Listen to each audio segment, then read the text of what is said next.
One of the ways you can strengthen your workday mindset and show up at your best for everyone around you is to start your day with a routine that prioritizes you first. Let's talk about how to create one. Here we go.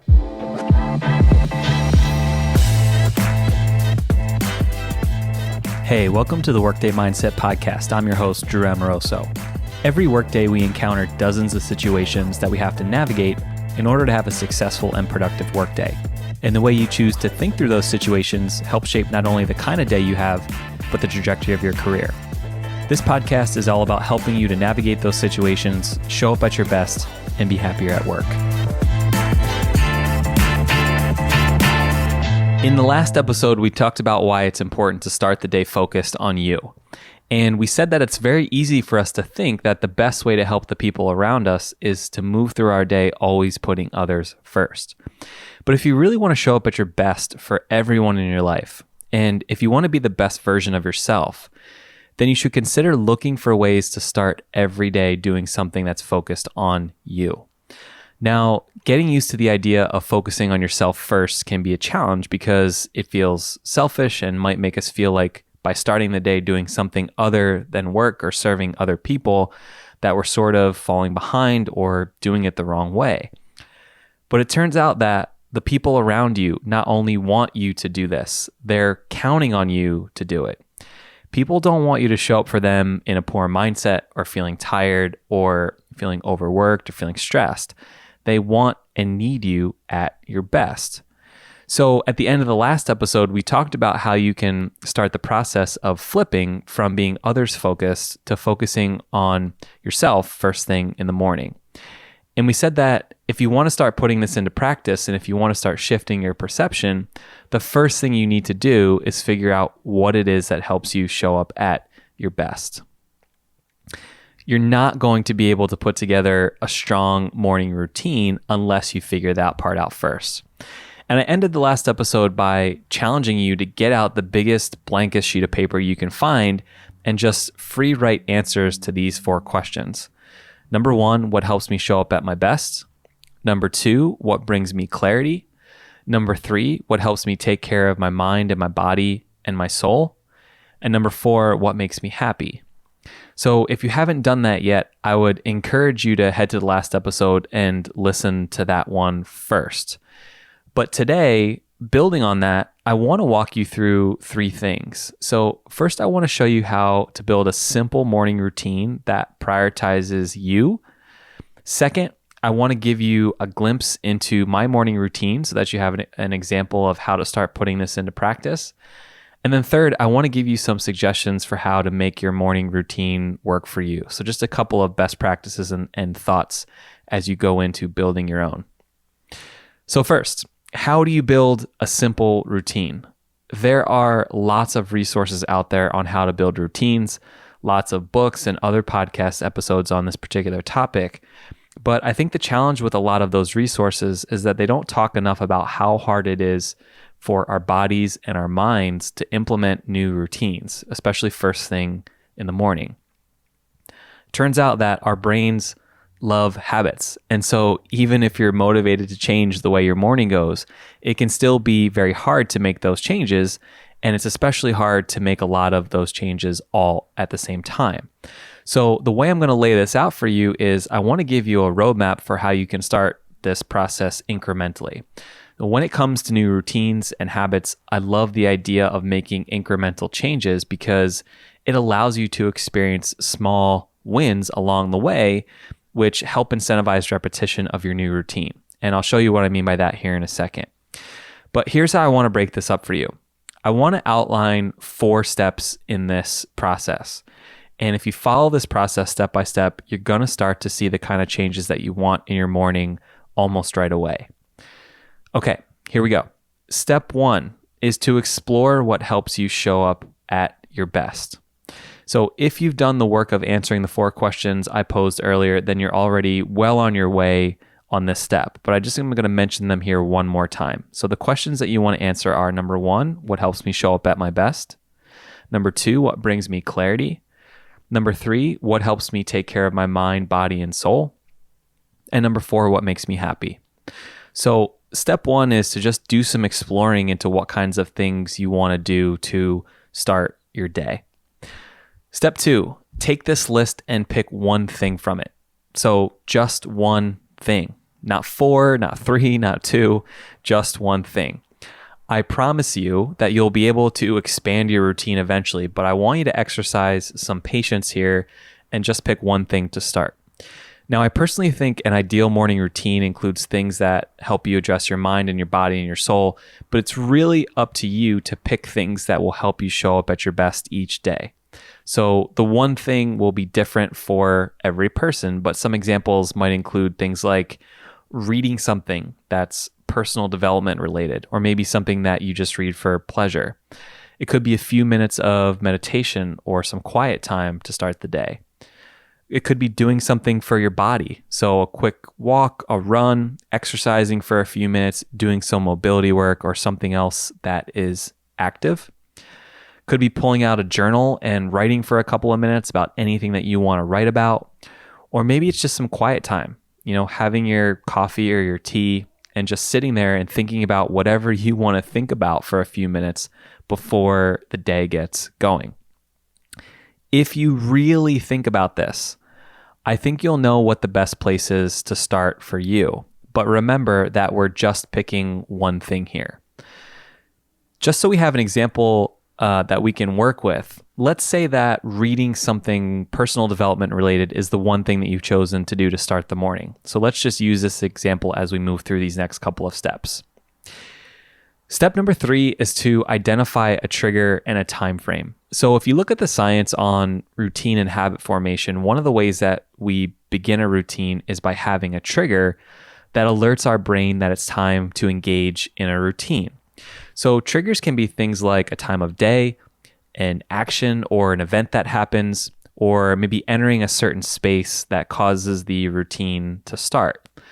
So a couple of examples of triggers during your morning might be when your alarm clock goes off, maybe pouring yourself a cup of coffee, sitting down in your favorite chair, stepping outside, or maybe going onto a porch or a balcony, or putting on your running shoes. It could be anything that signals to your brain that you're about to engage in your morning routine. In our example, let's say that the trigger for me reading something personal development related is that I pour a cup of coffee and I go sit in my favorite chair outside on my front porch. If I do this over and over again, then my brain automatically starts to know that in the morning when I go pour a cup of coffee and head straight to my chair, the next thing that's coming is me pulling out something to read. So as you're starting out, I would also encourage you to set a manageable time frame, something that will give you enough time to benefit from the routine, but that will also allow you to adjust to it incrementally. So maybe you say your initial goal is to read for just 10 minutes. If you have more time and you go over, that's great. Just hang out and stay longer. But start with something that you know you can do every morning as a starting point. So if I were to sum up my routine, it would be something like this. After I pour a cup of coffee, I'm going to head to my favorite chair out on the porch and read something personal development related for 10 minutes. And then that's it. And then step 4 is to do, refine, and build. So don't spend too much time overthinking this. What we want to do is get you practicing doing this one thing right away so that you can start to create this new experience for yourself. So tomorrow morning, now that you've picked your one thing and now that you've picked your trigger and your time frame, then you just go ahead and you get started. And as you go through the process of doing this over and over each morning, I want you to think of this as a series of mini tests. You might know right away that this one thing that you've picked is what you need. Or you might need to switch it up to figure out what the best things are for you to do in the morning. The point is that you shouldn't feel any pressure as you do this. Treat it like a bunch of mini experiments and just be curious about how you feel each time you do the routine. And then once you've gotten comfortable with the process, then I think it's okay to start putting a second or a third thing into your routine, following the same flow that I just laid out. So in other words, identify a second thing, add it to your routine, and start small by giving yourself a time frame. The key is to just pay attention to how the routine is making you feel and making sure that you're starting small each time. If you follow that simple framework, you're going to notice a shift over the coming days and weeks. So just be patient with it and know that it will take some time for the new routine to latch on. The second thing I want to do is give you a glimpse into my morning routine, just so you have another example of how you might build up your own routine over time. I've been practicing my morning routine for years now, and it has changed a lot over that time span. And I've wanted it to change though, because what I need to show up at my best each day shifts over time as I change as a person. So the point is never to just demonstrate how much discipline you have in following your routine. That's not the point. The point is to have a routine where you're constantly getting something out of it. So for me, when I made my list of things that helped me show up at my best, I realized that there were really 3 categories I wanted to have as part of my routine. First was something that addressed my mind and mindset. Second was something that addressed my body. And then third was something that spoke to my soul. So each morning I go through a routine that looks something like the following. So I'm up at 5:30 most mornings, and the first thing I do when I get out of bed is I get a cold glass of water. And I do that because your body really gets dehydrated overnight. And so I start with that to really rehydrate my body first thing. Then I pour myself a cup of coffee and I head up onto my rooftop. Now, I'm really fortunate that I currently live in an apartment in San Francisco that has rooftop access and a pretty awesome view of the Golden Gate Bridge, which is a tough life, I know. But I head up there and I spend the first 10 minutes reading something personal development related. For me, the number one thing that helps me show up at my best is a well-adjusted mindset first thing in the morning that has me focusing on things that get me excited about my day and about the goals that I have for the future. So when I do this, I'm telling you, I feel like I am shot out of a cannon. It's just incredible. It puts me in the absolute best frame of mind because it helps me envision things that I get excited about working on. And I also get excited about achieving in my personal and professional life. So over the years, the books that have helped me do this and put me into this mindset are books like The Science of Getting Rich by Wallace Wattles, The Master Key System by Charles Haanel.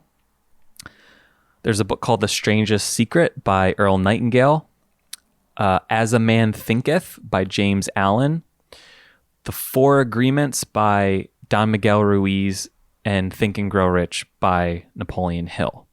So if you're interested in learning more about that list, you can head to my resources page at drewamoroso.com and check them out there. But these have just been so instrumental each day in allowing me to start the day in the right mindset. Once I have done that, then I'll do a little bit of journaling. So maybe 5 or 10 minutes just to get my creative juices flowing. Sometimes, some mornings it's a lot more than that. But I have some of my best ideas about my business and things I want to share with all of you first thing in the morning when I'm fresh. So I try to take advantage of that and capture those ideas at that point. After that, I will meditate for about 20 minutes.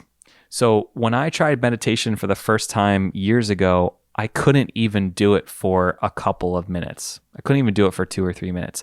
It was painful. I was so distracted and it was really hard to engage. But I had read so many good things about the power of meditation that I just wanted to stick with it and give it a try. And I can tell you that the time that I have spent doing this over the years has been absolutely instrumental for me. And I'm not going to spend any time today on the benefits of it here on this episode, but I want to encourage you to try it if you haven't. And know that you can just start with 3 minutes a day and build from there. Even that amount of time can be really, really impactful for you. The last thing that I do is something that's movement related. So some mornings I'll go on a 20-minute run and then just jump in the bay and go for a quick swim to kind of finish it off. Some mornings I'll actually do a full workout or do some yoga, or some mornings I'll just do some movement and mobility work for 10 minutes. It really just depends on how I'm feeling that day. And I give myself the flexibility to change my routine based on how I'm feeling that day. So my goal is to wake my body up with just some light movement. So that's my routine now. But over the years, I have done other things that help me show up at my best that are a little bit different. One thing I used to do is look at home or travel magazines like Dwell or Architectural Digest. So for me, I love the beach and beach houses, and I love the mountains and cabins in the woods. So sometimes looking at pictures of those things first thing in the morning and really dreaming about having them gets me fired up and totally motivated. And I actually have a separate Instagram account that I created where I only follow accounts that post pictures of beach houses and cabins. And I did that because I love looking at those pictures, but I didn't want to see other things coming up through my feed first thing in the morning. So I just created a separate account so that I could view those things only. So these are just some examples for you, but remember that it's about what works for you, and you have to test them out.